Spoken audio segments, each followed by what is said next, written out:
Cartoons, the animated frontier. These are the voyages of the Cellcast podcast.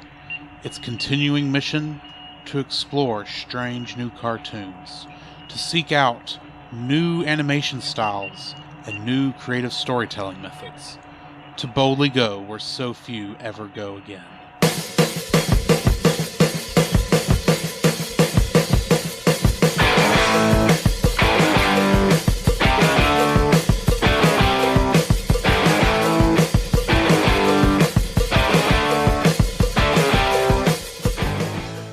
Welcome to another episode of the Cellcast. Joining me today is a man who needs to make sure he doesn't sit on the dirt. Welcome, Jacob. Good one. Why, thank you. Let me introduce our co-host, a man who just enjoys a glass of nitro every once in a while. Welcome, Drew. Excuse me. Spicy. How are you doing today, Jacob? Apparently laughing my head off for the silliest things. But doing pretty well. How are you? Fair to middling, I'd say. I understand what that phrase means. Sometimes I've never, for the longest, I never understood what it meant. It's actually a cotton term. Yeah. Middling is kind of a grade of cotton. Fair is a grade of cotton. Yes. I'm somewhere between fair and middling. Oh, okay. I don't know exactly where that sits on the scale of cotton terminology, but right. I have no idea how far away I am from a completely horrible and should not be processed into cotton, into t-shirts, or the greatest cotton that ever existed. I have no idea where it sits on that scale. Yes.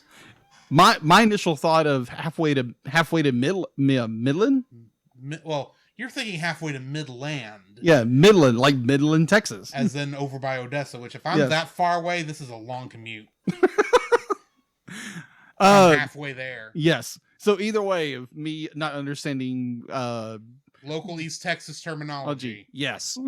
Or really Southern terminology. Yeah, it's very Southern terminology. Either way. How are you? Oh, I already answered that question. Yes, you did. Yes, you did. But I'm doing all right. It's been a relatively good week. So yeah. What have you been watching? I watched over the week, last week, I watched Iron Man 2 because it's a movie I haven't watched in a long time, and I remember having fond memories of the film. And it was like, oh, okay, this was a good film. Still good. Still enjoyable. And then I watched one of my all-time favorites because I realized I have 2 copies of this film called Top Gun. Ever since Top Gun Maverick is coming, hopefully and prayerfully it's coming out this year. There's a good chance. I'll get into that a little bit later in the news because something else got pulled. We'll get to it. We'll get there when we get there. But either way, I recently watched Top Gun again. I think it's like the 100th and some time I watched the film. But I just have an enjoyment for the film.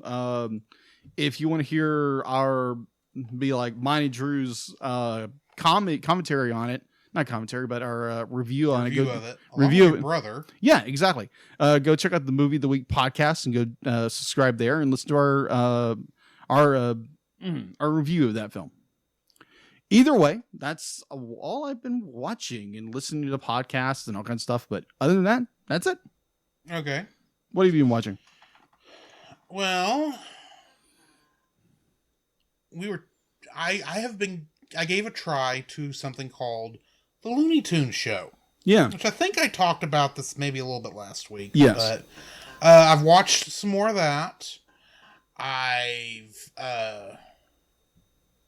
We watched... That we did. Mystery Men last Sunday when we were visiting our friend Chase.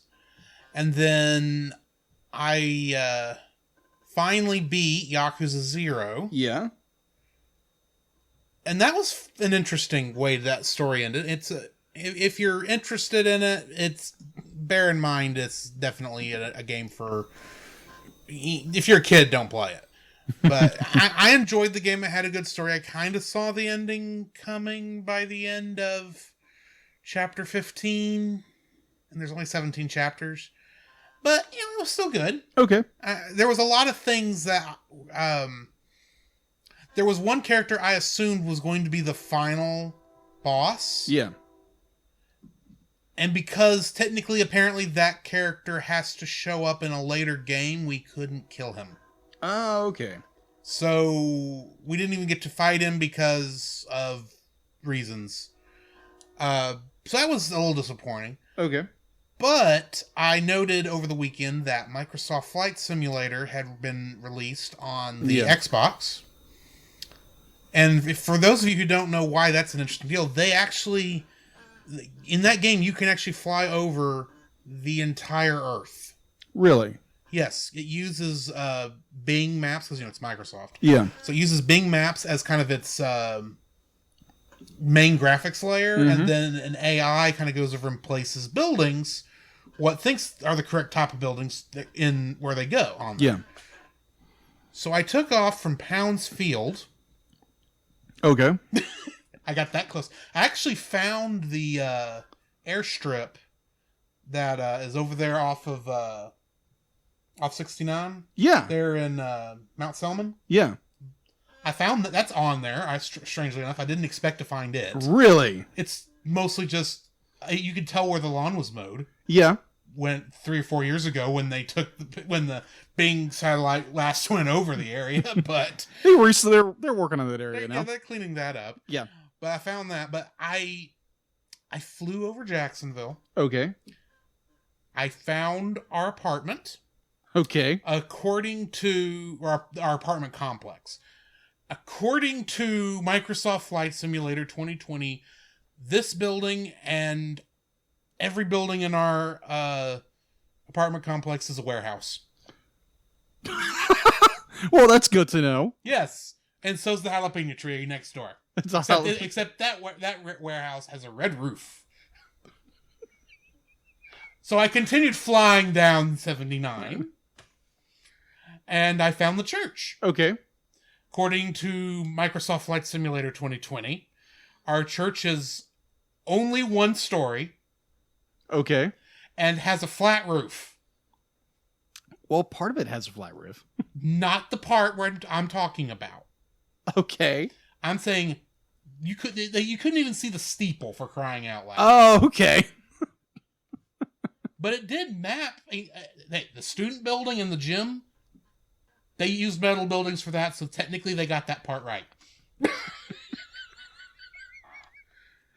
Okay, that's interesting. And then just for fun, I thought I was just trying out different places, and I ended up going down on the thing, flying out of Galveston Island, whatever the name of that airport is, and just flew north. And somewhere along that way, I thought, hey, the plane shouldn't be that far from the San Jacinto Monument and the battleship Texas. I want to see how they handled that in this game. So I slowly maneuvered my way over there because I was in a Cessna. Okay. Slow flying plane. And the thing in the game works in real time. Yeah. So I work my way over there and I can see the San Jacinto Monument, and it's rendered, and you can tell they went and actually rendered the whole thing exactly the way it's supposed to be. You can even see the star on top of it. It's not just some cheap model. It's an actual model of the monument. Yeah. And so after I saw that, I thought, okay, that's cool. I kind of flew around the other direction saying, okay, the battleship Texas ought to be just right over here. There it is. Why are there trees growing out of it? I know the battleship Texas needs some serious repair work, but I don't think there's 20-year-old trees growing out of it. Wow. Microsoft, you might want to take a look at that one. Right. Because the thing is, you could actually see the guns. They modeled the guns and everything that's on the outside of it. Right. But then in the center of it, 2 big giant trees. It's like, and you didn't think you goofed. Did you take a screen capture of this? No, but I'll show it to you after the thing. Wow. If you want. I know how to get there. Okay. I think I can actually launch fairly close to it now. All right. Instead of having to go out of another airport. But anyway, Mm-hmm. I was doing that and I thought, you're so close, Microsoft. And the thing is, you get right down to, and you can tell Bing Maps has not done a high resolution capture photo of this area. Mm-hmm. Because, you can see the pixels on the ground. Mm. And since it was at night, the street lights were on. And it had followed the street lights fairly, it followed the road, but then I got to looking at it and I realized there's not street lights where they're showing street lights. So I flew a little closer and I realized that every single set of street lights were these glowing orbs. Okay. Just floating in midair. It's like, on the picture, I can see the actual light post. You could at least put it over there, over here by the church.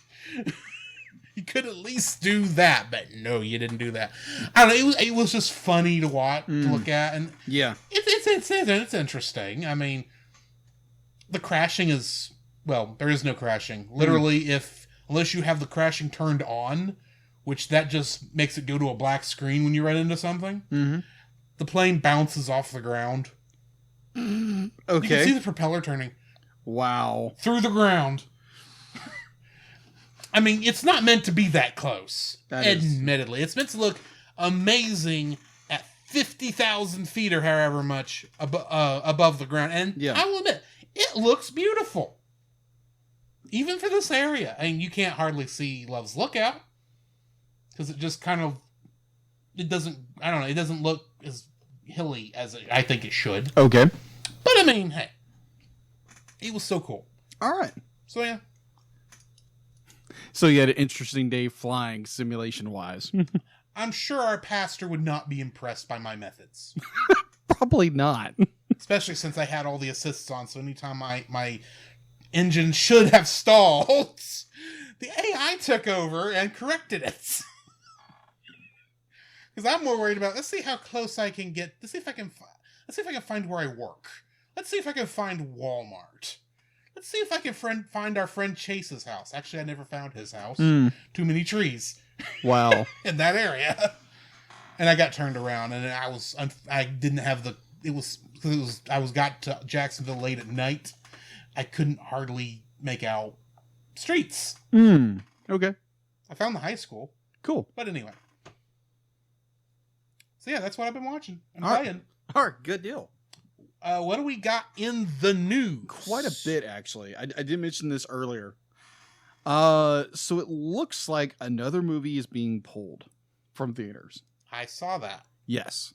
So apparently, MGM's... Which is ironic, because I saw the posters for this the last 3 weekends I was at the movie theater. Yeah.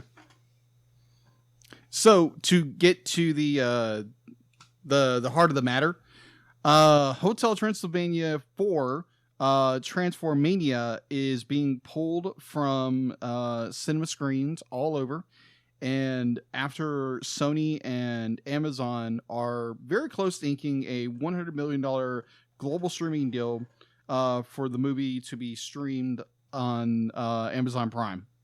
I'm going to say boo. Yes, agreed. Completely agree. So if this deal does get go through, which most likely it's going to, the movie again will no longer be in theaters and it will go directly to Amazon Prime Video on October 1st. So if you still want to watch a spooky movie in October, you'll still have Addams Family 2 coming out in MGM, unless that gets pulled too. We don't know yet. Well, except that one's not being pushed by Sony, I don't think, like this is, because this is the second Sony movie that has been in the past year that has been animated wise that's been pulled out of theaters and put on a streaming service. Yes, agreed. Yeah, because they were claiming that due to they are claiming they are pulling from theaters due to the uptick in the COVID-19 surges and theaters in major cities like New York and other major cities are mandating masks, and that ever since the COVID-19 is not proper or not been validated for children under the age of 12, they are deciding not to skip theaters. Disappointing. Yeah, it is disappointing.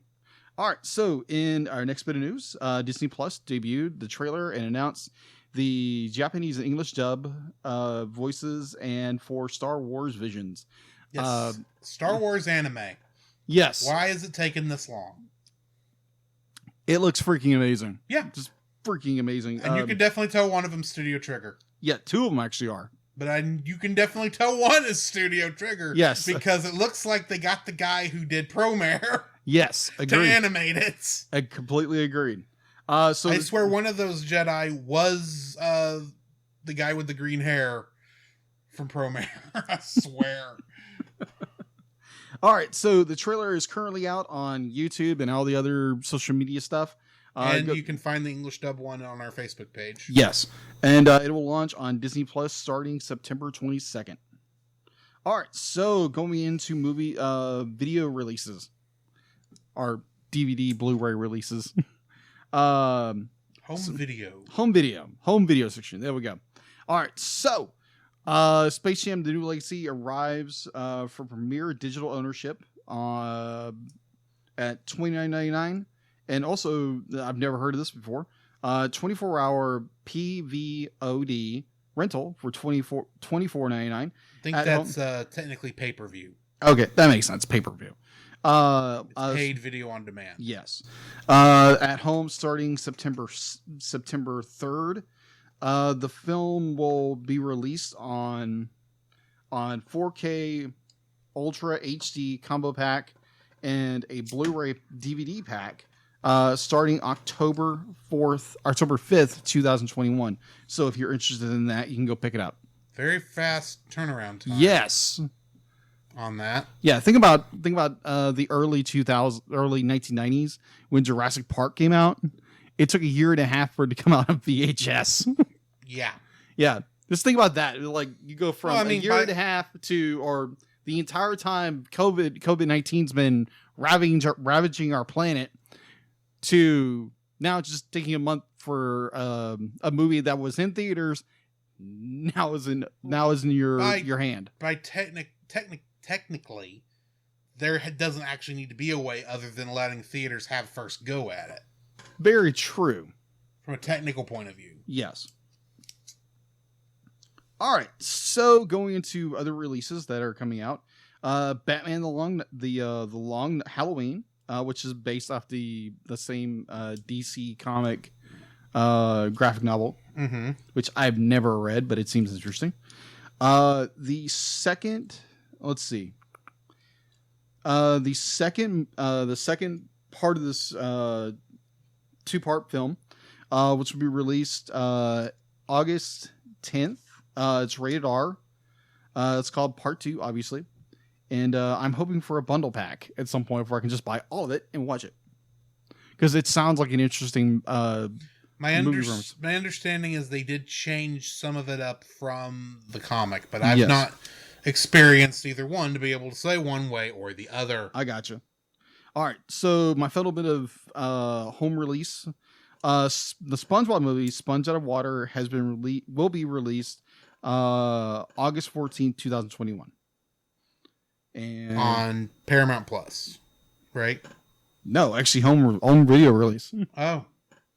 I thought it was a Paramount Plus exclusive for a while. I'm not sure. I could be wrong. I've been wrong before. Yeah. That we all are.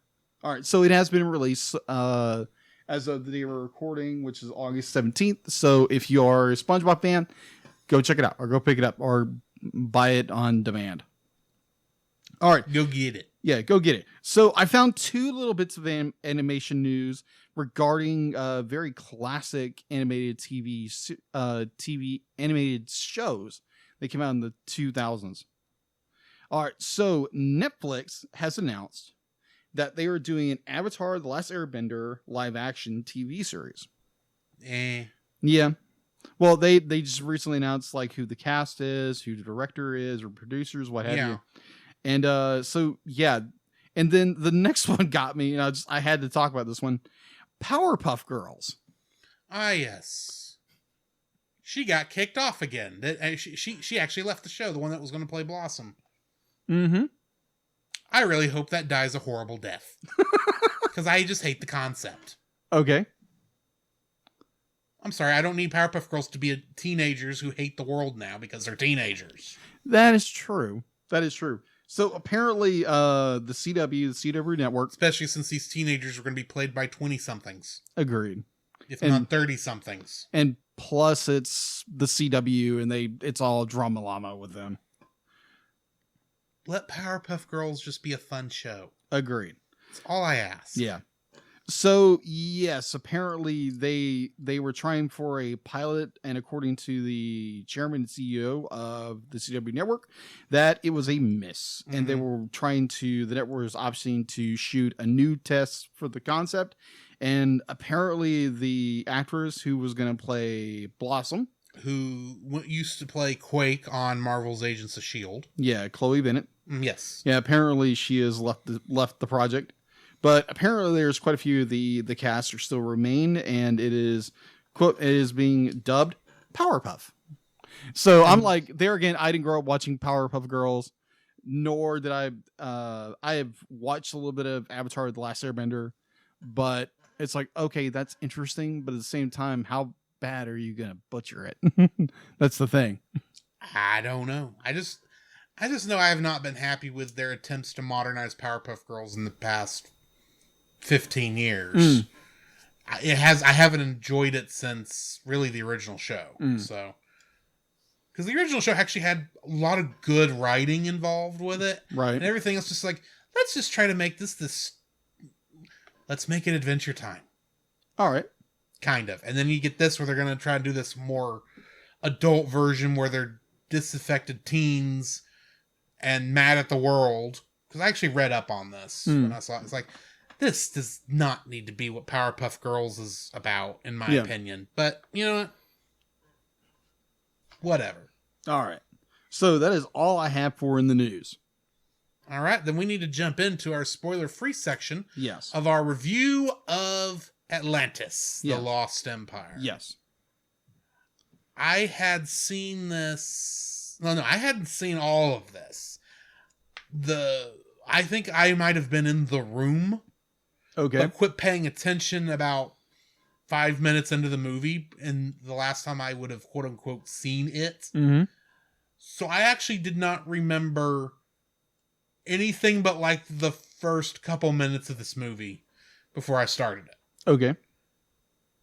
I was very impressed with what they were able to do with this. I mean, I think to some degree when I watched it before, I would have been kind of in that outside Disney phase where, you know, because Disney had only a couple of good films. Yeah. And I didn't know well enough about what was coming out to know what were the good films.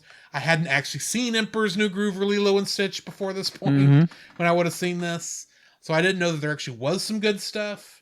I just knew Pocahontas had come out and everything had kind of gone poo-poo after that. Yeah. Or just not stuff I was interested in.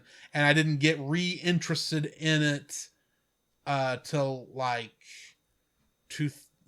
after Home on the Range. Which I hear is not a really good film. Well, that was the last of the quote-unquote bad movies I remember hearing about. Mm-hmm. And then there was like this weird time, and I think eventually I heard about Tangled. Mm-hmm.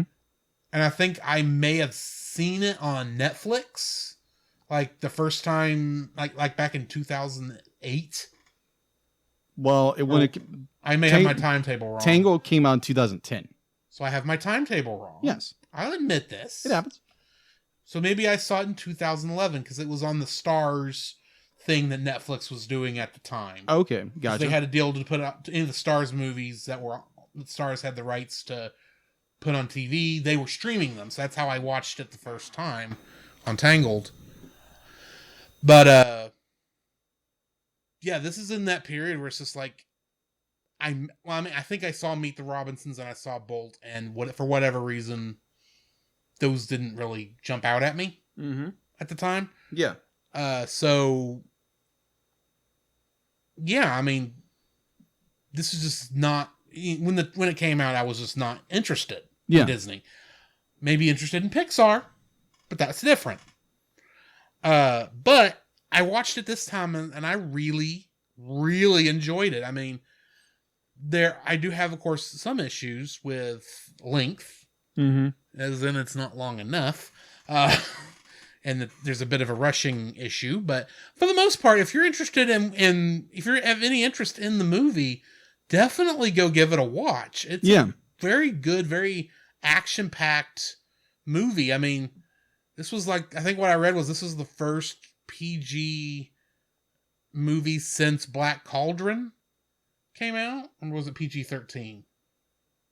Either it was the first time they tried to make a more action adventure type movie. Yes, because there's no music in this whatsoever, or no song. No, it wasn't a musical. Yeah, and it's the first time that I think they even tried to tell a serious story without trying to lessen the impact for the little kiddies. I mean, Lion King is Hamlet, and lions die in that. Yeah.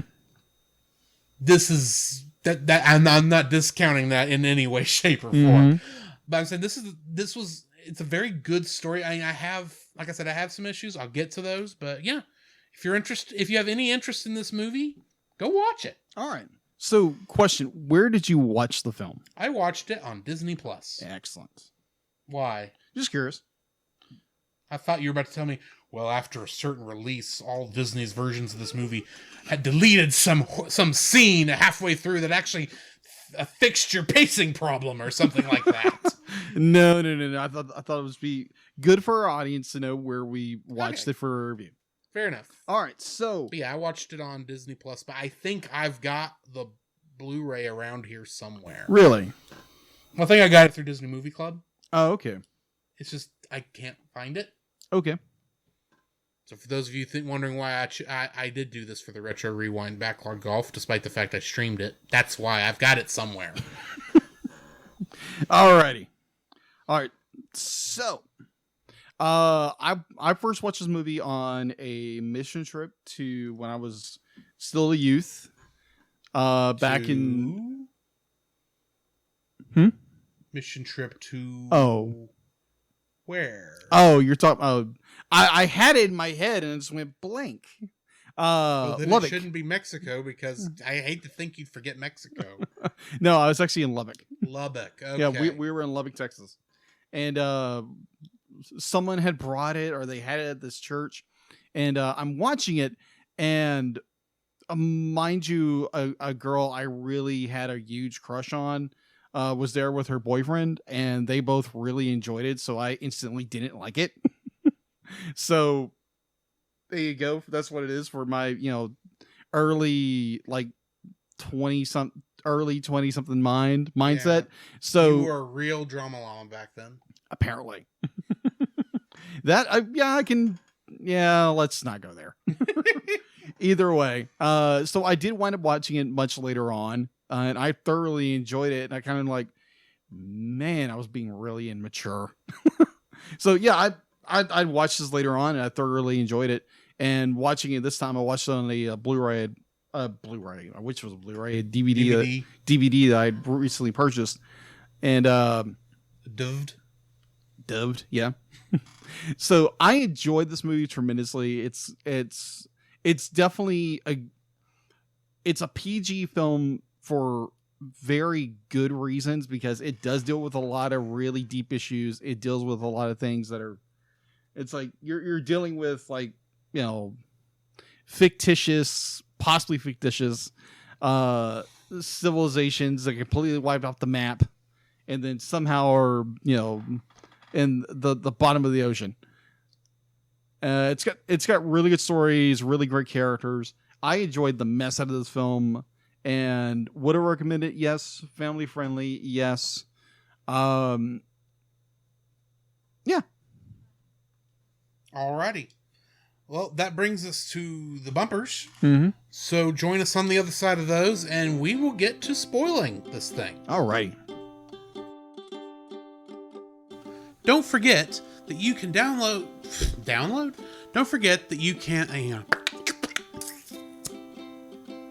Don't forget that you can listen to us record the podcast live every Tuesday over on our Facebook page, The Cellcast, our Twitch channel, The Cellcast Gaming, and on YouTube at Cellcast. Also, don't forget to join our Patreon if you would like to support us monetarily. At $1, you'll get our everlasting thanks.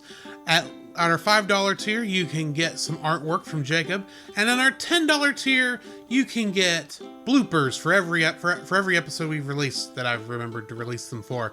And you can get commentaries from different movies. So come check us out over there if you would like to support us financially. Do you like trivia shows but wish you could stay a little longer with the contestants? Do you wish that if those contestants didn't know the answer from memory, they could Google the answers? Do you love finding out how many of certain objects fit between the Earth and the Moon? And do you want a game show that is completely unfair? Then might I suggest the Raw Quiz Show, where Ryan Ashley Wall pits and competes against 5 different combatants each season to see who is the true trivia champion.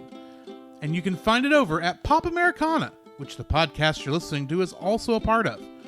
Go to the link in the description to find out more.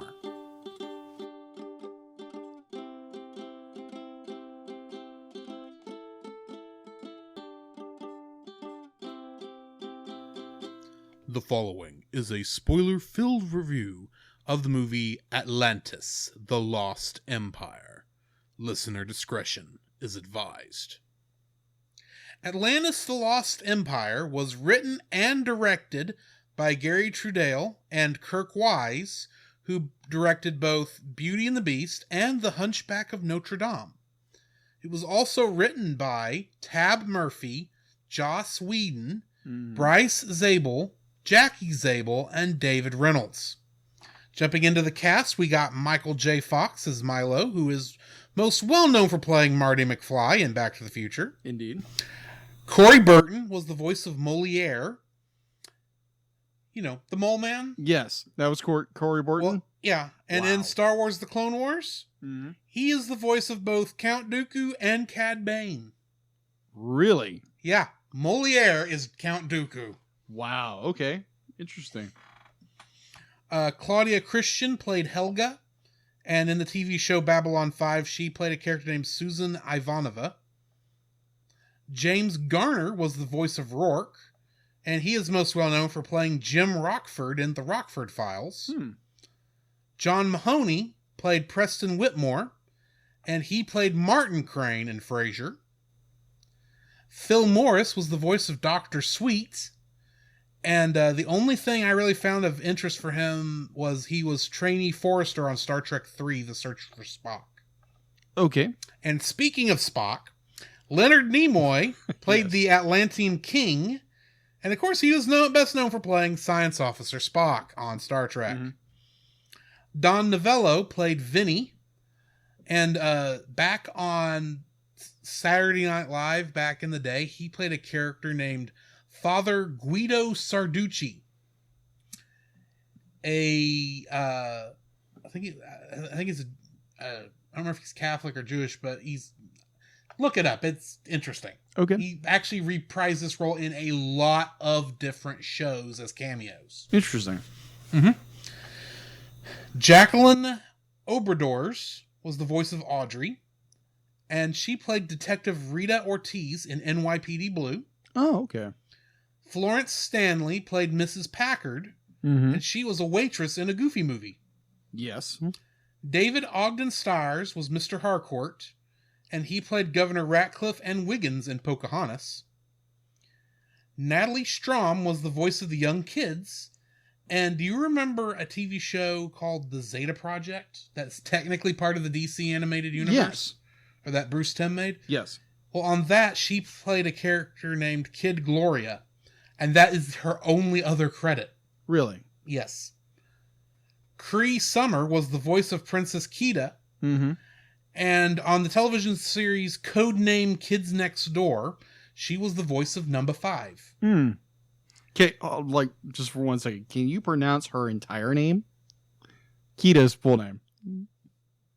I don't have her full name listed in here. I just have what IMDb listed it as. All right, never mind. Princess I'm giving you a hard time. Okay. Last but not least, Jim Varney was the voice of Cookie. Mm-hmm.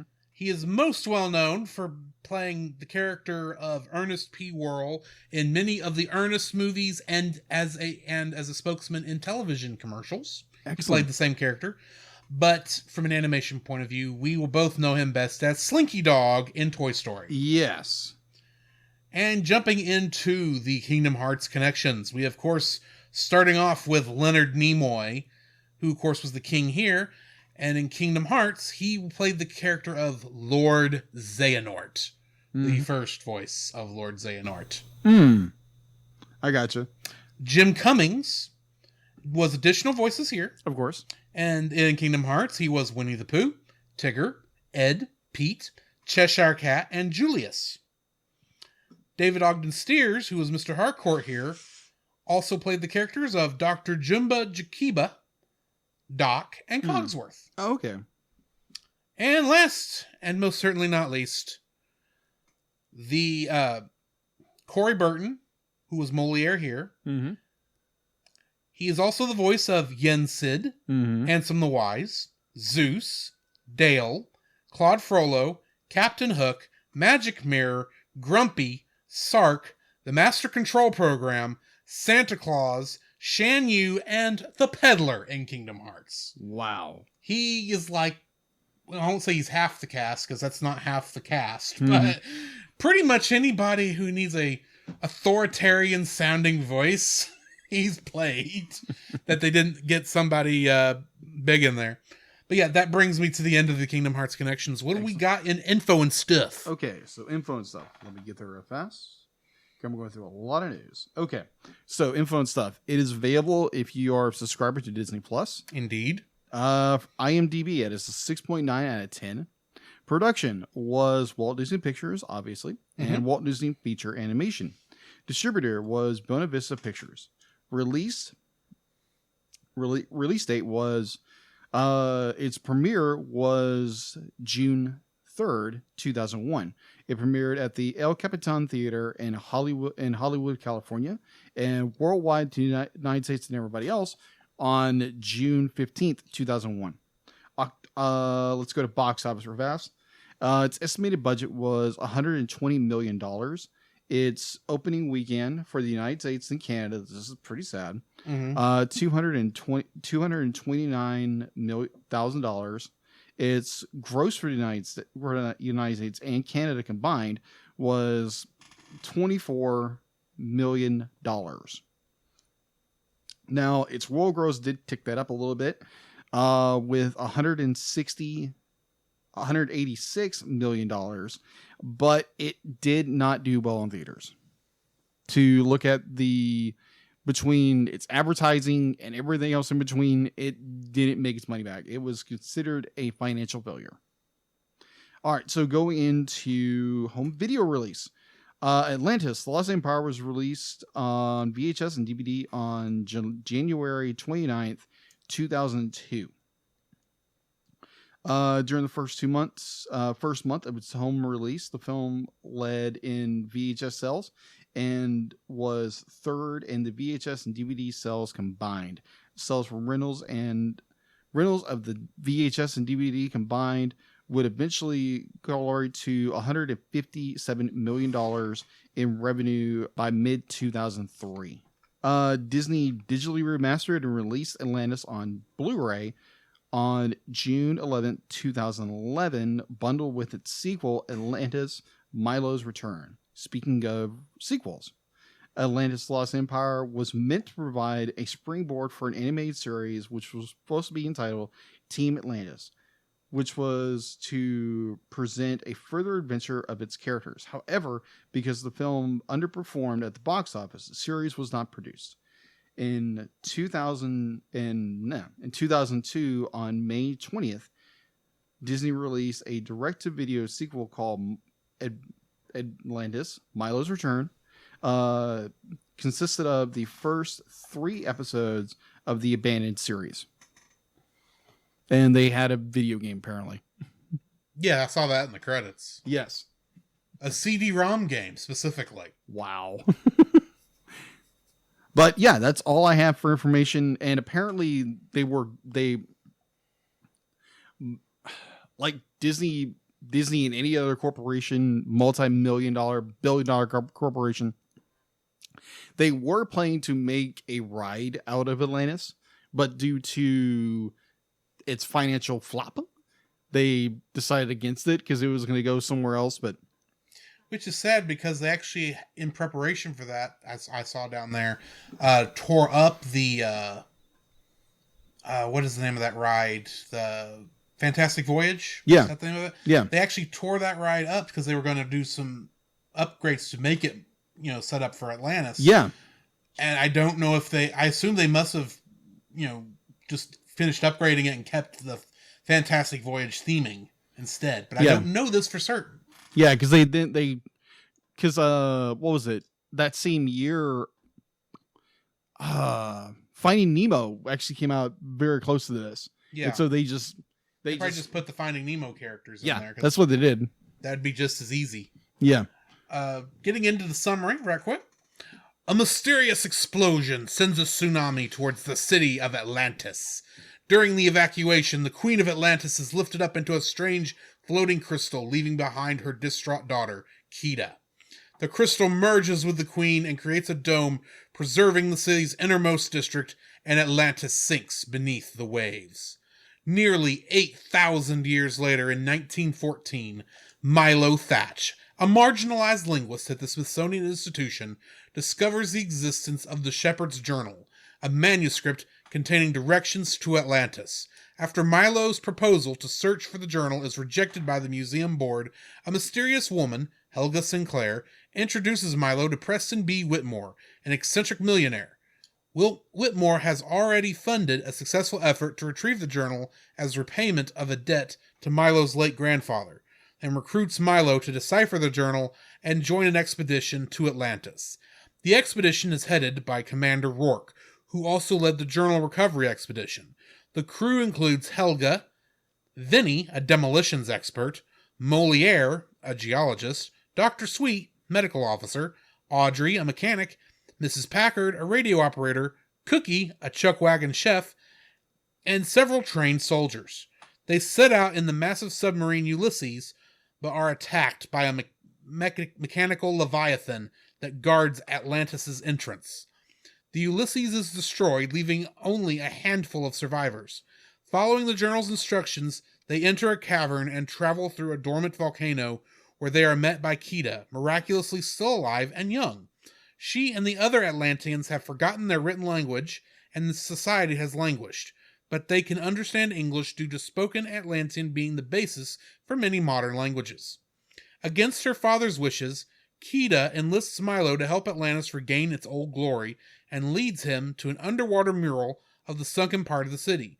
Milo learns that the heart of Atlantis provides the people there with longevity and once powered their devices via smaller crystals they all wear. He discovers a page of the journal which also contained this information is missing. Returning to the surface, he is confronted by Rourke, who reveals he has the missing page, revealing he is planning to steal the heart and sell it at a high price. Callously not caring about the Atlanteans' fate. He and his crew capture Milo and Kida, and Rourke mortally wounds the king of Atlantis, demanding to know where the heart is. However, he eventually finds it himself beneath the palace. The giant crystal, sensing a threat, merges with Kida, and Rourke puts her in a crate, intending to sell her at the surface.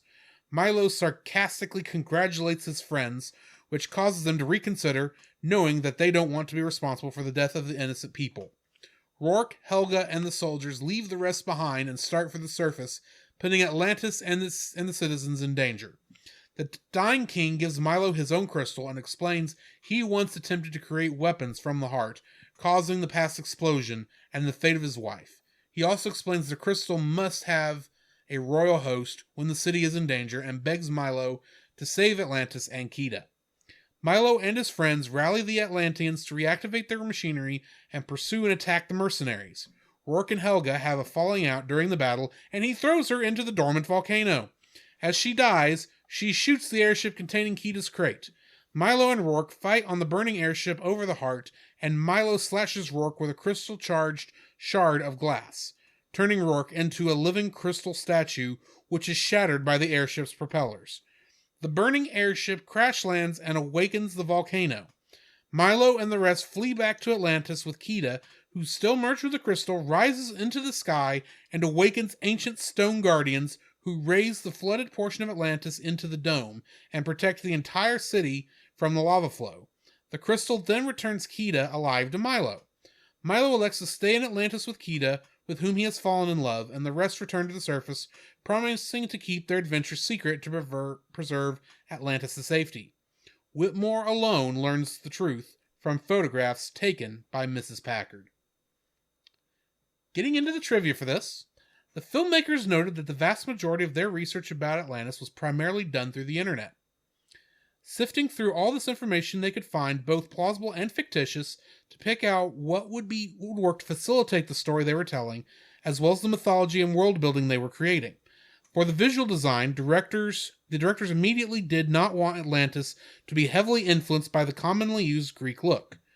Art director Dave Goetz noted that as part of the desire to illustrate the Atlantean civilization as being the quote-unquote mother culture of all of the civilizations on Earth, they looked into the unusual architectural designs used in Southeast Asia, notably Cambodia, as well as the Mayan architecture found in South America. Further refinements were done in an effort to emulate the style of production designer Mike Mignola. The core productions team took a trip to Carlsbad Caverns National Park in southeastern New Mexico during the pre-production stages of the film. This was done for research to get a better feel of what it's like to live underground. It also provided inspiration toward the development of the caverns the Whitmore expedition journeys through towards Atlantis. Mark Okrand, who created the Atlantean language, also created the Vulcan and Klingon languages for the Star Trek franchise. Jim Varney, who played Cookie, died just before finishing the film. The "I ain't so good at speechifying" line near the end is the only line not spoken by Varney. Stephen Barr did the voice for that scene. Mm-hmm. Because the movie was planned out as an action adventure, the production crew wore t-shirts during production to work that read Atlantis. Fewer songs, more explosions. Indeed. The written Atlantean language is to be read left to right, drop down a line, and right to left. Continuing the cycle, it was done to create a flowing water-like movement reminiscent of the Atlantean culture. During the campfire scene, Milo comments that the shepherd's journal cuts off, like there's a page missing. Plato's narrative about Atlantis, which I failed to mention this is somewhat based on, Yes. The oldest known written account, cuts off mid-sentence because the rest of the manuscript has been lost. Mm-hmm. After Milo gets seasick on the first ship, his line, "Carrots. Why are there always carrots? I didn't even eat carrots," was ad-libbed by Michael J. Fox, who is allergic to carrots. Ah. This is one of the last Disney films to feature a character that smokes. Yes. Mike Mignola, how do you say his name? Mike Mignola. Mignola? Mm-hmm. Mike Mignola, creator of the Hellboy comic books, provided many initial production sketches for the film. Mignola was initially contracted by Disney representative asking if he would work on the project. Mignola's first response was, "How did you get my phone number?" Milo Fatch is the first male hero in a full-length Disney animated film to wear glasses. Mm-hmm. The fish in Whitmore's aquarium are cephalacanths. The cephalacanth is a sort of living fossil in that they were thought to be extinct until specimens were caught in the 1930s, around 20 years after this film is set. Yeah. Then he mentions that after he opens to the flower shop, he'll probably take August off. There's a long-standing tradition in Italian culture that businesses close for the entire month of August, so the owner and their employees and their families can take an extended vacation. Huh. That's going to be nice. Yeah. When the surface dwellers first meet the Atlanteans address them in French, Spanish, Italian, Hebrew, German, Greek, Chinese, and Taiwanese. Milo speaks to them in Atlantean, Latin, and French. At the beginning of the movie, Milo references the book of Job when describing the Leviathan. The specific verse he paraphrases are Job chapter 41, verses 18 and 19. However, because I believe in context, here is all of Job chapter 41. Can you draw out Leviathan with a fishhook, or press down his tongue with a cord? Can you put a rope in his nose, or pierce his jaw with a hook? Will he make many pleas to you? Will he speak to you in soft words? Will he make a covenant with you to take him for your servant forever? Will you play with him as with a bird? Or will you put him on a leash for your girls? Will traders bargain over him? Will they divide him among the merchants? Can you fill his skin with harpoons, or his head with fishing spears? Lay your hands on him. Remember the battle. You will not do it again. Behold, the hope of man is false. He is laid low even at the sight of him. No one is so fierce that he dares to stir him up. Who then is he who can stand before me? Who has given to me that I should repay him? Whatever is under the whole of heaven is mine. I will not keep silence concerning his limbs, or his mighty strength, or his goodly frame. Who can strip off his outer garment? Who could come near him with a bridle? Who can open the doors of his face? Around his teeth is terror. His back is made of rows of shields, shut up closely as with a seal. One is so near to another that no air can come between them. They are joined one to another. They clasp each other and cannot be separated. His sneezings flash forth light, and his eyes are like the eyelids of the dawn. Out of his mouth go flaming torches. Sparks of fire leap forth. Out of his nostrils comes forth smoke, as from a boiling pot and burning rushes. His breath kindles coals, and a flame comes forth from his mouth. In his neck abides strength, and terror dances before him. The folds of his flesh stick together, firmly cast on him and immovable. His heart is hard as a stone, hard as the lower millstone. When he raises himself up, the mighty are afraid. At the crashing, they are beside themselves. Though the sword reaches him, it does not avail, nor the spear, the dart, or the javelin. He counts iron as straw, and bronze as rotted wood. The arrow cannot make him flee. For him, sling stones are turned to stubble. Clubs are counted as stubble. He laughs at the rattle of javelins. His underparts are like sharp potsherds. He spreads himself like a threshing sledge on the mire. He makes the deep boil like a pot. He makes the sea like a pot of ointment. Behind him he leaves a shining wake. One would think the deep to be white-haired. On the earth there is not his like, a creature without fear. He sees everything that is high. He is king over the sons of pride.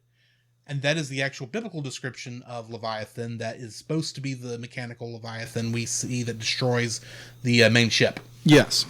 Just thought I'd put that out there because that's a lot better description of who Leviathan is than what Milo gave us. Yes. And there's also some people definitely that think Leviathan was a dinosaur. It could be the Loch Ness Monster for all we really know. Exactly. All I know is it was probably hanging out in the Mediterranean for a lot of the time. Probably. Which kind of tells me that's actually where they are in the movie, is somewhere in the Mediterranean Sea. But I don't know that for certain because they never say. Yeah. But anyway. Well, it would make sense geographically. For Plato to know about it, yeah. Yeah. And most of what we know of history was in the Mediterranean Sea. Exactly. It's not too far away from the Fertile Crescent. Exactly. Which is where Eden's supposed to be. But anyway. Yes. Now that I have read from the Holy Book, why don't you tell us your first like for this movie? My first like...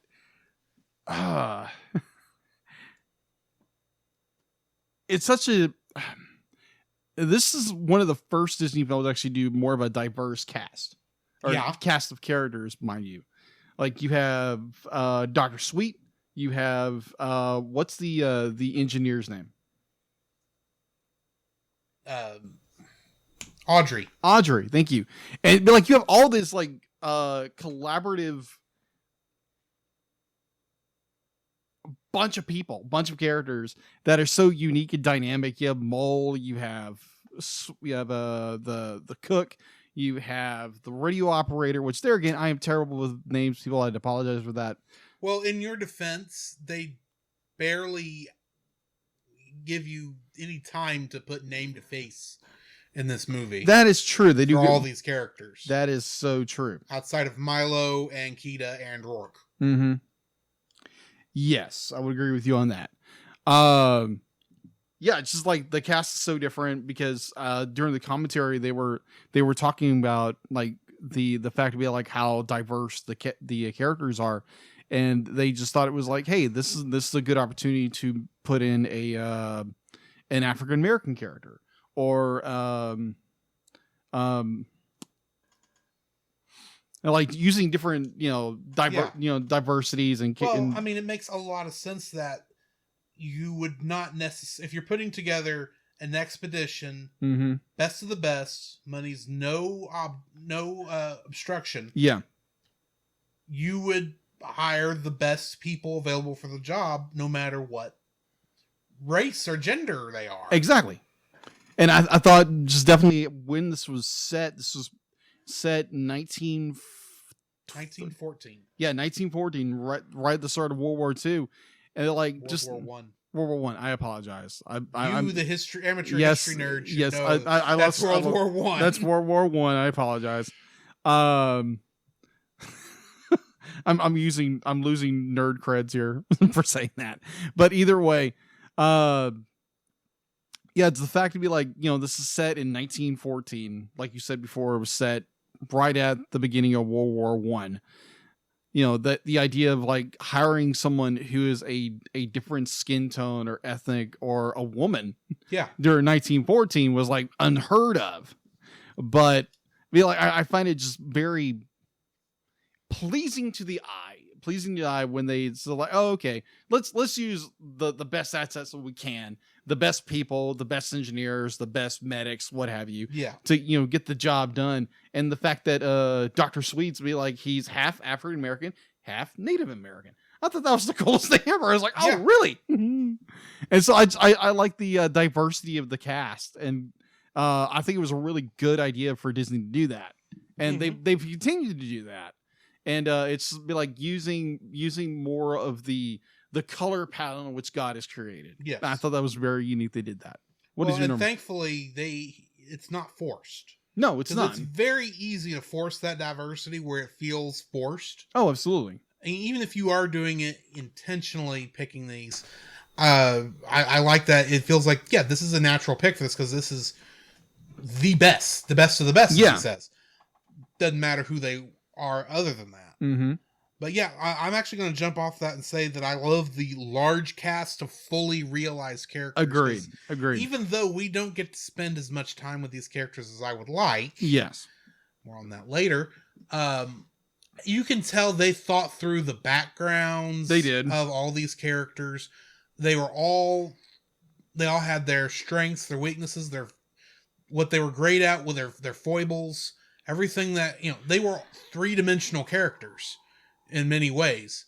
And I liked that they actually went to that much trouble. I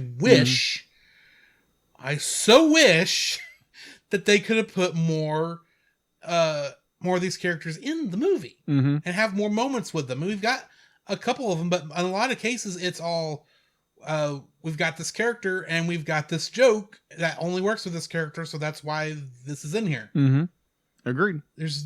We get a little bit of their backstories right before the Fireflies catch everything on fire, but we don't really get.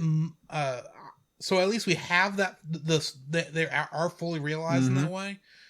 I don't want to jump too much because I'm going to into my dislike because this is going to come back up. Okay. Spoilers. But I like that they're fully realized three-dimensional characters. Awesome. What's your second like? My second like would be speaking of Atlantis. the idea of they fully developed the world of Atlantis down to the language, down to the clothing, down to the architecture. It'd be like they really went into depth of how everything works in this, this world and this geosphere of a world. And I found that incredible because, like, looking at the fact that they, like you said before, they use Mayan, they used Aztec, they used all these different diverse ideas of culture, and didn't want to go with, like what you said earlier, of typically using the Greek idea. The Greek idea. They did use what Homer wrote this, correct? Plato. I apologize. Plato. There again, I'm losing points here. Plato, his description of Atlantis as being a circular country on the water. I thought that was very okay. They kept that core. They kept that idea of what Atlantis looked like according to Plato, and then just kind of give and take what you said before of taking the different myths and the ideas and the theories of what Atlantis was, and just made it this fleshed out world that was living and breathing and had basically a heartbeat to it. Yeah. And it was so unique how they did that. And I love that part. And it's so unique. So it's like so unique. They actually went and just, the world building was so incredible. The fact that they made a language. Yeah.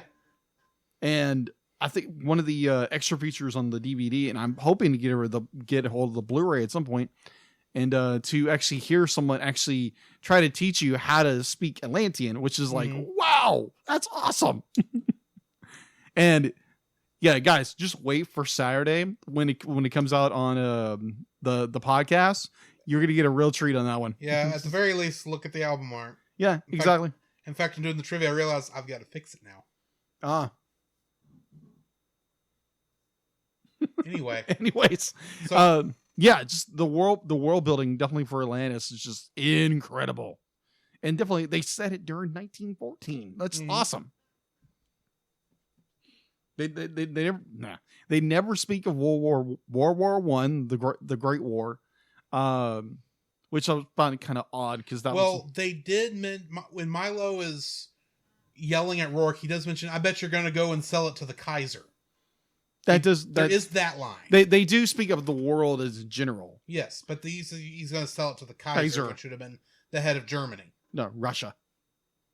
That would be the Tsar. Yes. They say Kaiser, they Tsar. There again, I'm losing Same root word. Yes. Because it's still based on Caesar. Yes, I agree. Yes, there again, I'm losing points left and right here, people. Help! The Kaiser, as in the Russian Kaiser. Or German. Just shoot me now. Either way, I'm saying that jokingly. Yes. Continue. Well, I have a question for you. What's that? Did you look at my notes? No, I didn't. Because I have a feeling our third is going to come out the same too. Our first two technically have. Okay. Because, well, I had it in a different order, but just to keep everything neat and organized in the show, I'm going to say how well thought out the Atlantean culture is. Really? Yes, the architecture, like you were saying, based off all these other things, but there is very good world building in how the heart powers everything and how it all comes together.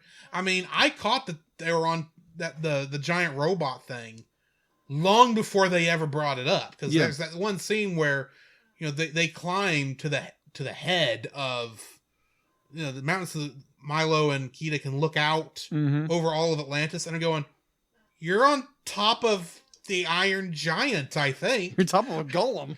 Yeah, it's like, I bet you he's gonna pop back up at the end of this film. Oh yeah, it's good storytelling. And he does.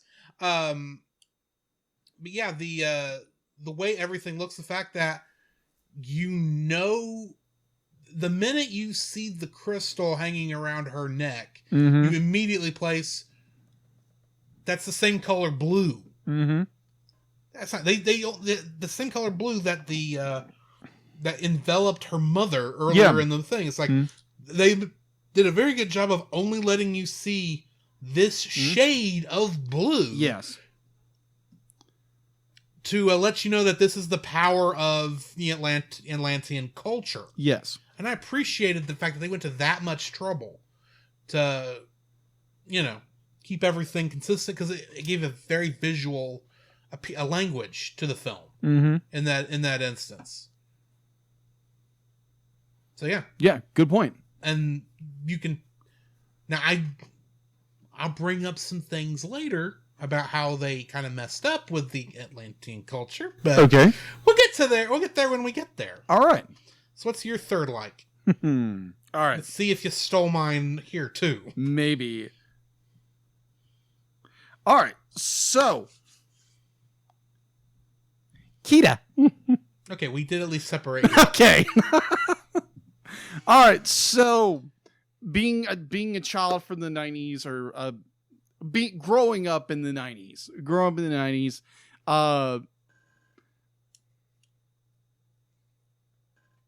as a cartoon character, let me get the bases out there now. Growing up, the two characters I thought were the prettiest characters I ever met. They were just like, oh wow, she is so hot. Was Princess Jasmine and Jessica Rabbit. And so they're like, okay, just being a red-blooded male who loves the opposite sex. And apparently has a thing for scantily clad women. I'm not saying that. I'm just putting... Yes. I'm looking at who you pick here. Yes, I agree. Also, I did like Ariel. Let's say that. Well, who wouldn't? Exactly. Either way, be like, Kita's design is like very well done. It's like, wow. It's like, okay, Disney went there again. Yeah. I was like, wow. Like, look at your adult female characters. Let's use that, because Audrey is very much a child. She's very much a kid. Yeah. Well, I mean, her clothes are literally too big for her. Yeah, agreed. In every shot. Yeah, every shot. But then you have all the adult women, like including your villainess. Mm-hmm. Is like, when you first see her, it's like, whoa, okay, they went there. Well, I mean, that first shot is very much the noir. Yes. She was in my office when I arrived. Exactly. And, she had a case for me. She looked like 100 miles of road work cleaned up nice, or something like that.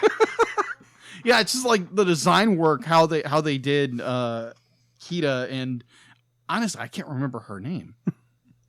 But either way, it's just like how they drew the female characters. And some might say, well, that's sexist and all that. It's like, no, they just drew them very well, and they're very physically appealing. And I enjoy that part. It's like, wow, they to quote Milo, it's like, I see pretty girl, I mean, I swim pretty good. Yes. You're referring to Kita Gakash Nadak. Exactly. Try saying that 4 times twice. 4 times in a row. Kita Gakash, I can't even do it once. Thank you for my point. But it's just more, it's how they did the adult female characters.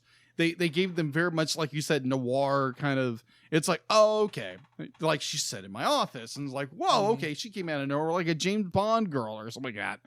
It's just like it's like design wise incredible. I'm like, whoa, okay, this is a Disney film. And I'm like, okay, I haven't seen anything like this since Aladdin. Mm-hmm. And it's like, wow. And I'm being honest, I'm being a guy here. It's like, wow, that was interesting. Just saying. Okay. I'm being honest here and being transparent. It was like, wow, I like the design of this character. Really cool. So it's my third. My number 3 is the beautiful use of CG animation in this film. Agreed. I mean, we're at the tail end of the 2D animation thing, where there was when they use 3D animation, it's painfully obvious. Yes. Like, but here it's done a lot better. The ships that the Atlantean vessels look amazing. Their mining and all the trucks and the driller and the giant submarine look spot on. Yes. And let's get right down to it. The scene at the heart where you've got the energy thing and the giant faces of the past kings. Yes. All of that, especially after she takes on, she gets, inhabited by the crystal and they fall down around her. And it's like, and that scene had to have been done fully in 3D animation software. Oh, yeah. Or at least the pullout, and maybe her body was the 2D cell animation. Yeah. Or the equivalent of that in the cap system. Because this is still very much a cap system. Yes. You can tell that is there, but I mean, there's so much depth in this film. Yes. And they use the 3D so well. It's amazing what they were able to do with it. So yeah, my number 3 is the beautiful use of the CG animation. I would agree. And to kind of, bounce off your point, there's the scene where the submarine is descending and you get this amazing shot where Milo's on the bridge on the deck. Yeah. And you get him. He is traditionally drawn in traditional animation, and everything else around is purely CG. Yeah, and it's just like seamless. I'm like, whoa, wait a minute. Like, okay, Milo's the only reason we know it's 3D is because you can't do a shot like that in 2D. No, not the way they did it. Not the way they did it. And I've seen some when they've tried it, like with. Like way back when we reviewed Wacko's Wish, you had that scene where the camera went around Pinky and the Brain's Da Vinci helicopter. Yeah. And you can tell where they cheated. Yeah. To make it go around there because it's a 3-dimensional object. No, you've got the whole... it's beautiful. Yeah. I think of a movie like that. This is how you should be using CG in a 2D film. Agreed. I think the best, if you were to go back to original 2D animation, the movie that reminds me of how like the best use of traditional animation would be Redline, that anime. And just be like, it's all hand drawn, and you have some like amazing points where you're a 3-dimensional shot of a vehicle, and it's done beautifully, and it's all done hand drawn with a little bit of animation help. Words are failing me today. Let's say that. I can tell. I'm fumbling all over the place. I can't catch the ball. But wait, squirrel. Either way, it's like the animation in this movie is very gorgeous, very lush. Let's say that for 2001, it's done very well. I agree. And it still holds up. Now, granted, someone who watched this for the first time be like, that's not good animation. But to think 2001, that's really good animation. Oh, yeah. So let's get into our dislikes. All right. If you don't mind, I want to go first. Go for it. So I can maybe grab a few dislikes before you steal them. I wish we got more time with these characters. Agreed. These characters are so very well realized, and we spend almost no time with them. Yeah. None of the time the movie feels like it's about 30 minutes too short. Yeah. And if we'd gotten an extra 30 minutes, we could have had more time, not just with our crew of the ship, but also give us more time with Milo and Kita's relationship. Yeah. I mean, probably this only takes place, they're only down there for like maybe 2-3 days? Roughly? No, 1 day, because they were only allowed to stay for a night before they went back. So that's when half this movie would have had to have occurred, was in that one night. Yeah. So yeah, it's a very quick turnaround. But if we'd have gotten more time, both with their relationship and letting us get to spend more time with the crew, I feel the movie could have been just so much better. Yeah, I completely agree with you on that. That's my first dislike. All right, Mine is more of a question than anything. All right, so when it comes to the heart, the crystal, the power source. Yes. Okay, so we see that the father, the king, the current king, Leonard Nimoy, Kita's father, like he has aged very much over the 3,000 to 4,000 years. 8,000 years. 8,000 years. My apologies. 8,000 years. Believe me, I know it's 8,000 because this is going to start making up part of my second. It's like, okay, so Kita's father, Leonard Nimoy, is a very old man, now blind. Yes. So Kita looks like she's probably like a late adult, maybe early adult, late teens. She looks to be about the same age as Lilo's sister in Lilo and Stitch. Yes. Someone who's like 19, 20 years old, maybe younger. I was thinking closer to like 25. Something like that. In terms of development. Oh, okay. I mean, in reality, she's like 8,00012. Yeah, exactly. She's very old. I'm like, wow. Either the heart makes them be like their age like. Well, they do say that the crystal does help in their immortality. Yeah, so agreed. It's keeping them alive. Yes. More on that in a second. Yes. But it's more along the lines of like,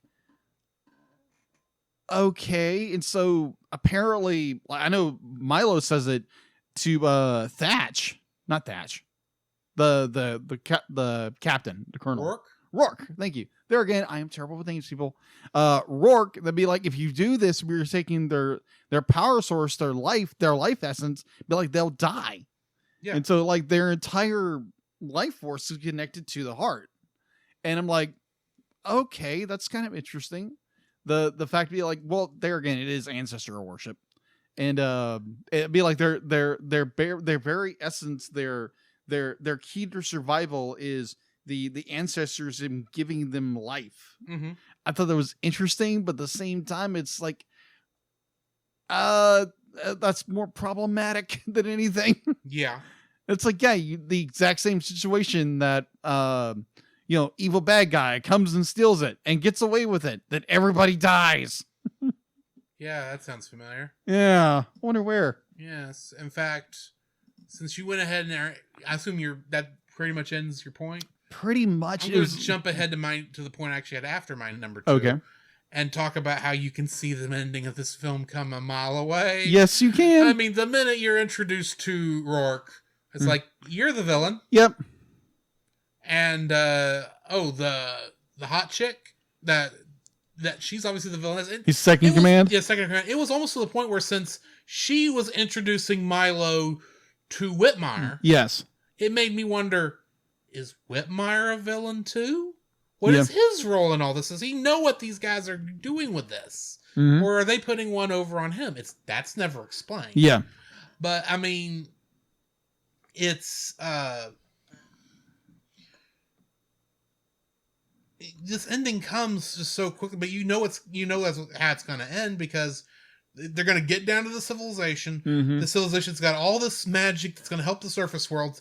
We obviously can't let them keep it, so we've got to bring it to the surface world. The only thing that throws it into throws a kink into the normal story is that the crystal inhabits Kita, and now they're technically not only stealing this power source, but they're also now stealing Milo's girlfriend. Pretty much. Giving him 2 reasons to want to go after Rourke. Yes.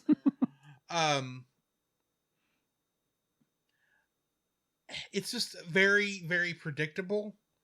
It feels kind of Indiana Jones-esque. Yeah, 1912, 1914 yeah, I mean, this kind of style of storytelling. In some ways, this kind of feels like Temple of Doom, actually. Yeah, it does. In some ways. And so the heroes of the film have to help the natives remember who they are. More on that in a second. Yeah. And yeah, go after this guy so that the ancient culture can remain the way it was. I don't. This is so predictable. I don't know why this is the route we decided to go. Yeah, but yeah, it's still a fun story, but it's very predictable. But like you see it projected out very far away. It's like, oh okay, yeah. Here's your villains. If you've never seen this kind of story before, maybe you wouldn't know about this trope. Yeah, but I've seen so many adventure stories, including all 3 Indiana Jones films. Not counting the 4th. I didn't say there was a 4th. Yeah, what 4th film? Exactly. There's no 4th film. Now, Steven Spielberg did direct a fan film, ironically. But there's no official 4th film. Okay. Whatever. Whatever. If Retro Rewind is listening, you're welcome. But I mean, I've seen these kind of stories before, so I see the trope coming. And yes. Like, they didn't even do anything interesting with the trope to make it worth going that direction, at least to me. Yes.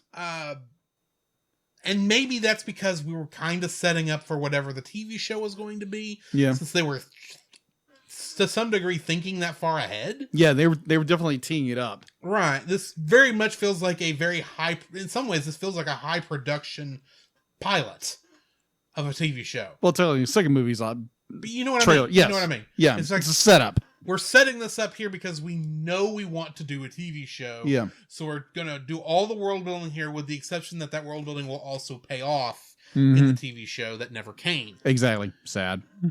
But yeah, that's, it's just, you can see the ending coming and that's what I don't like. But anyway. What's your mine? It's in that same vein. That the you'll be like you know the villains like just right off the bat. It's not a frozen reveal that Han's the bad guy, which throws you off. Because there again, it does have that same vein of Indiana Jones, 1930s, 1920s, 1910s adventure story, which is a good type of storytelling. But it's been so overused that people like us, like anybody who loves movies, it'd be like you see it a mile away. It's okay. Rourke's your villain. But like before you meet the guy. And how do you know Rourke's the villain? He's the military type. Yeah. Not saying the military is bad. No, but that's how it typically works. That's how the trope goes. Exactly. Like, the military type, they're only down here to steal the weapon of ancient power to use against their enemies or sell to the highest bidder. Exactly. That's just how it works. I'm not saying this is how military people would think. No, in reality, but this is the trope we're going with. Yeah, it's very much the very like there again. They're like tropes are there for design for purpose, right? And I have nothing against the use of tropes. Exactly, but I want tropes to be used in a way that helps the story, does not hurt the story to where I'm somewhat checked out on who this villain is. I didn't even care about Rourke. No, exactly. Most of this film, yeah, because I knew he was the villain, and I knew the second in command was his second in command in terms of villainy, and I kind of knew the rest of the gang was initially going to be on his side. Yeah, but then Milo's heartfelt speech about how we should not allow these people to die. How can you people feel this way? You've condemned these people to die. It's going to turn them around. Exactly. And they're going to come hang out. And then somehow, after the bridge is blown up, yes, they're going to somehow find a way across so they can go and stop the hot air balloon, taking them all the way back to the surface of the world. Unconnected, but I've just realized a small logistical flaw in that plan. Okay. Wasn't there still like water? Oh, they were going up the volcano. Never mind. Yes, they were going up the volcano. Never mind, they're going up the volcano. Yes. Never mind. All right. So mine is the very much stereotypical, here's your villain. You see the villain coming a mile away, and it's just like, couldn't you have done something a little differently? Like, played with the trope a little? Yeah. Yeah, change it up a little bit, but it is what it is. There again, it's a very much a big gripe about the film, but I enjoyed it. It was just more okay. Even seeing the guy on his just when you first see the character, even just in a picture, all you see is half his face. It's like, oh yeah, he's the villain. He's the villain. Plain and simple. He looks like the vice principal of a middle school. He does. So he obviously is the villain.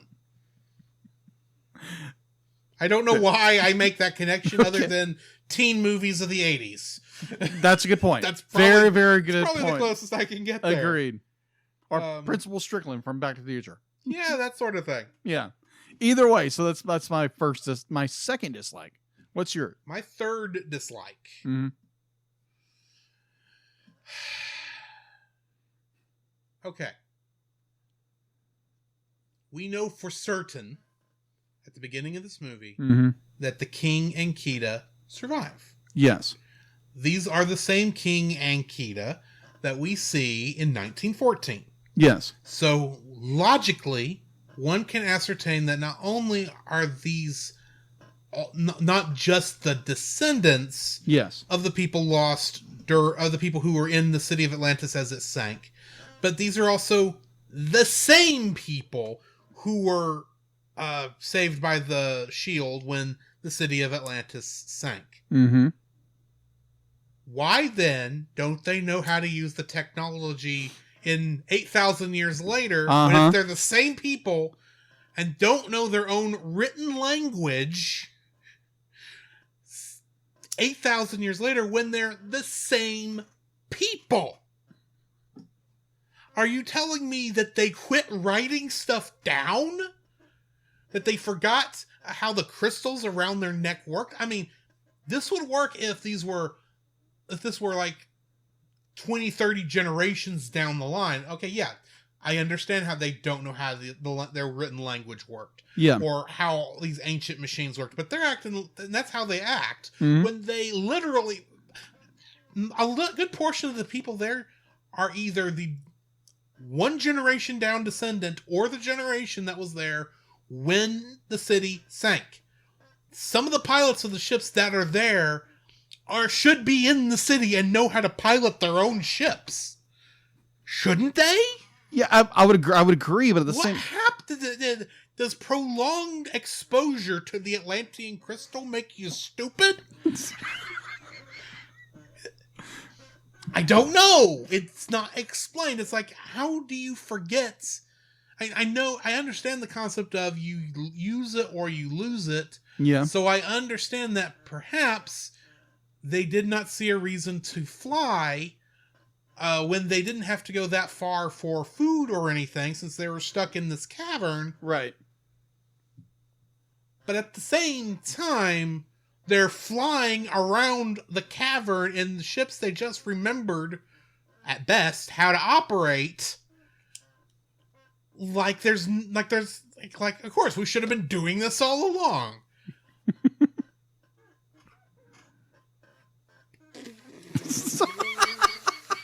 What are you people? What's wrong with you people? How do you forget how to write? Or not just write, how to read your own language that you were reading before the city sank, and you were the same people who were there when the city sank. Except for maybe your children who may have grown up to the point where they're Kita's age. What is wrong with you people? I see. Was the language only allowed to be read by the nobles, and the nobles all died off or didn't make it into the shield in time, except for Kita? But then Kita didn't know how to do it either, and the king apparently doesn't want to teach anybody how to read, despite the fact that when it sank, he would have still been young enough that he would have been able to, yes, teach his own daughter how to read the language.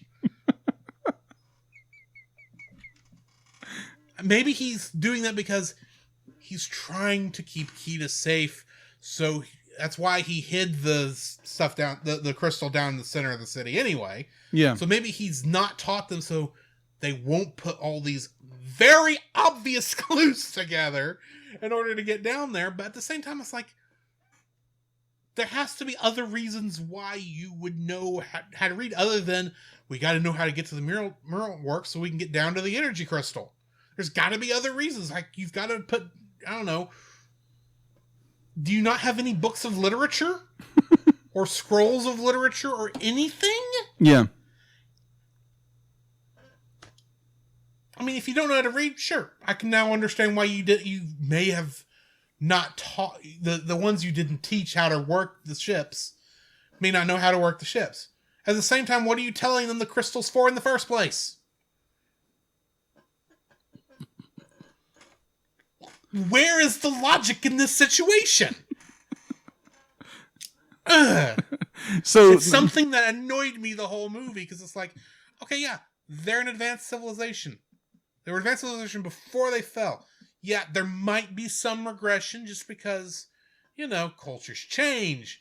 But in order for culture to change, the people in the culture have to be different than the people who were there when it went under. What's going on here, people? How do you... Maybe even the... And here's the thing. If the culture has changed so much that they can't read their written language, then that should mean their spoken language has evolved in such a way, even though it's the same people, I'm just following the logic here, that the words should be, hard to translate, but yet somehow they do know how to read, how to speak 50 different languages that they've never heard before because they've never been to the surface. Because if Milo had to do a bunch of research to learn how to read, quote unquote, the mother tongue, how can they know the descendants of the tongue of the language? Yeah, because at that point, if you because there are very large differences. As a person who has fought the sub versus dub war in anime, there are major differences in how the Japanese language works and the English language works, and you're telling me they all came from the same spot, and this one culture can somehow speak both consistencies? I mean, heck, Old English is not even readable by modern English speakers. No, it's not. And you're expecting me that this other language, just because it's the root tongue, they now can speak every modern language? There's a lot you're asking me to accept here. A lot you're asking me to accept here. Yes. And I'm sorry, I can't. Make them the magic race, the magic civilization all you want. There's issues here. Yeah. That just don't work because even if they're the same people who were there when the city went under, so they shouldn't have forgotten half this stuff. B, even if they did forget half this stuff, there's no reason they should be able to understand the languages spoken later, the 30 or 40 different languages that everybody else spoke. Yes. Especially English. The language that is 30 different languages in a trench coat. Masquerading as a single language. Yeah. So, yeah. It's... And plus, be like... I know it's a movie, and I should, as Elsa would say, let it go. Uh-huh. But...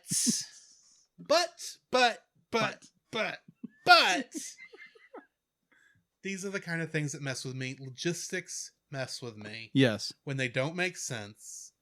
And for the most part, logistics don't get this bad. But this is a major logistics nightmare as to how any of this works, because it shouldn't. I completely agree. The fact that they put the mother language or Atlantean is the basis for everything else. When you look at language as itself, be like, there are roots, but they're splintered.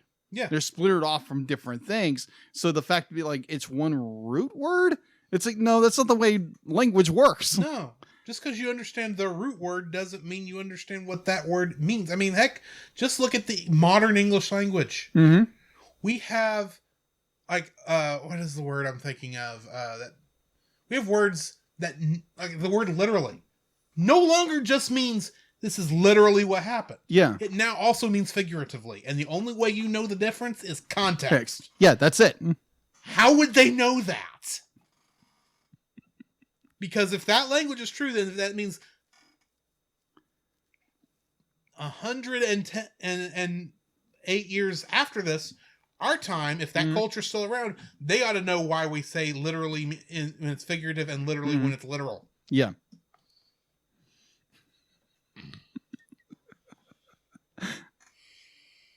Woosa. Things, it's to quote Mr. Spock, it's not logical. All right. And on that note, what is your third dislike? Speaking of Mr. Spock. So apparently Captain Spock got it wrong. So the king, Kita? Yeah, Kita. Kita's father. Kita's father, the king. Because they never actually say his No, they never say his name. Be like, yes, I understand why he did all the things because his wife was absorbed into the heart, the crystal, the power source. And he is afraid that Kita is going to fall the same fate as her mother. Mm-hmm. So he does all these things in order to protect his precious daughter, but then he sets his own kingdom up for failure. Because when it seems like he is banished any the learning of the history or anything, because there's points where they just don't know what it's like, yeah, we knew this happened, but there's no it seems to me that it's not mentioned in the movie, but it's almost implied that the king forbid any understanding of the heart and understanding of language. That's why they lost their language, because the king apparently, like you said earlier, maybe the nobles knew the language and the nobles were forbidden from speaking of it or something like that. That's what it's almost implying in a way. But that still makes no sense. Yeah, it still makes no sense. And okay, I understand, King, you're trying to protect your daughter from the same fate that your wife did, but you're destroying your own culture for that. Yeah. It's like I understand you want to keep your daughter safe, but at the same time, you have literally your mighty kingdom is a husk of what it was before. Yes. Just because you want to protect your daughter from learning the truth. And you are literally living in ruins. Yes, exactly. Just because your daughter knows that, then you ought to be able to notice it. And Kita seems to be a very intelligent young lady, and just no, but I can't lose her, which is I'm not a father, but the fact to be losing a loved one that you 8,000 years ago, you lost your wife, and now you're so afraid that you're going to lose your daughter to the same fate that you're literally condemning the rest of your culture. Mm-hmm. And it's just what? It's Leonard Nimoy, yes, amazing, but does a great job in this role. He does an amazing job in this role. It's just the motivations it is a concerned parent that he's going to lose his daughter, and it just makes no sense. What? Really? Come on, King, step up. Your kingdom is crumbling around you, and you're too afraid to lose your daughter over 8,000 years ago. Yeah. Come on, man. You made major mistakes. Yes. Over 8,000 years ago, and that's what caused this trouble to begin with. Supposedly. And now he's too afraid. And now he's too afraid to make more mistakes. It's been 8,000 years. To quote my good friend Jacob, build yourself a bridge and get over it. That's not the long version that you say. Yeah, it's a short. But I'm getting to the point here. Yes, you are. Like Elsa says, let it go. Let it roll. Anyway. Oh, yes. So it's the king, in his desire to protect his daughter, dooms his own kingdom. Again. Hey. Exactly, Alpha. Anyway, that brings us to the end of the review, which means we need to rate this thing. Yes. Giving it a 7.5. A 7.5. Okay. Yes, it's a good movie. I highly suggest watching it.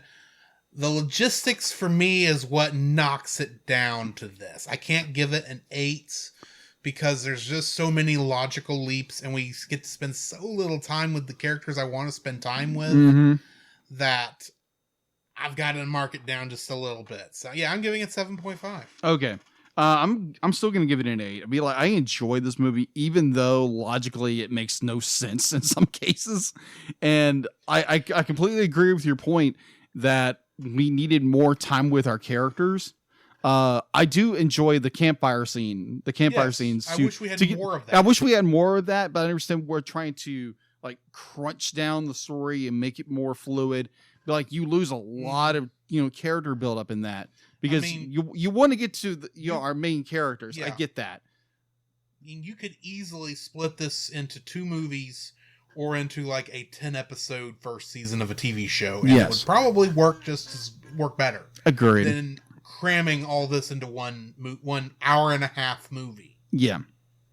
Well, there again, they were building this up to make a series out of it, and they just never got around to building any of the other characters, which is it's a great pitch, but it's executed it's strikeout the very end of it, and we just don't get to like see these other characters and get to know them better. And they were banking on this being a mega hit before they can do a sequel and do a TV series. And apparently they banked on the wrong picture. Not saying the directors were bad. It was just it's just they tried to do too much at once. Exactly. It's really what I feel the biggest issue with this is. But that brings us to the end of this episode. Yes. Which means that we need to tell y'all what the next one is. Yes. If I can get it up. Yeah, so our next movie is one I have not seen. Me either. And it is The Fantastic Mr. Fox.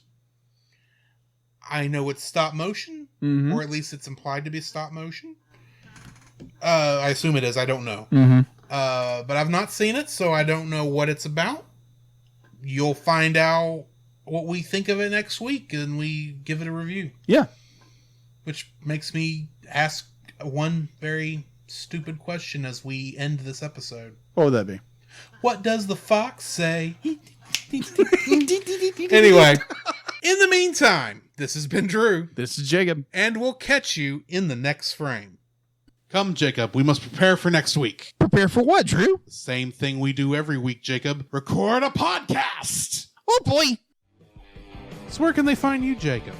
You can find me on Facebook at Jacob B. Heron. Also on Facebook at Jacob's Daily Art Corner, where I try to draw each and every day. I don't get to it as often as I like, but join me there. Also, you can find me on Instagram at Jacob B. Heron, on Twitter at Jacob Heron, and Letterboxd at Jacob Heron. So where can they find you, Drew? You can also follow me on Letterboxd at GGeorge759, Facebook as Drew Dodgen, my Facebook page where you can see pictures I've taken at Drew's Photo Bin. You can also follow me on Twitter at GGeorge759. You can email us at thecellcastpodcast@gmail.com. You can also follow us on Twitter at cast_cell. You can follow us on Twitch at twitch.tv/thecellcastgaming. You can also follow us on YouTube at Cellcast. Listen to our podcast on Apple Podcasts, Google Play Podcasts, Stitcher, Spotify, and your favorite podcast directory. You can also listen to us on the Movie of the Week podcast with Jim Heron, where we talk about live action movies. And remember, Cell is a single L.